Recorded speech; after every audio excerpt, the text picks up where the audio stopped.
Alright, so yun. Hello mga ka-GeForce Legacy International. Alright, at the moment, tayo po ay nandito ngayon sa Okada. Okay, so tour ko po kayo, ano? Grabe po, nakaka-excite kasi hindi po basta-basta ang recognition awards na nangyari sa atin dito kay GeForce Legacy International kasi yung ating management duo ay talaga namang na-recognize at na-award din na talaga namang the most outstanding businessman, entrepreneur, diba, dito sa buong Pilipinas. Imagine, despite na bago pa lang yung kumpanya natin, diba, kaka 1 year pa lang natin pero nakakita na agad yung matinding impact ng company natin, ng management duo natin sa industriya.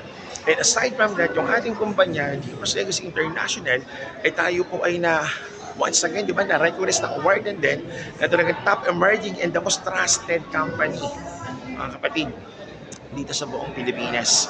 Imagine, no? Sabi ko nga, once again, 1 year pa lang tayo, pero ito na agad ang resulta ng ating kumpanya. Kaya, sa lahat ng mga ka-GeForce Legacy International natin dyan, nako, sabayan natin ang kumpanya natin kasi patuloy at patunay na pumuputok sa sabog at sabog ng tuloy-tuloy ang ating kumpanya.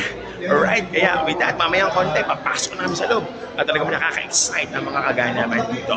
Hello, alright!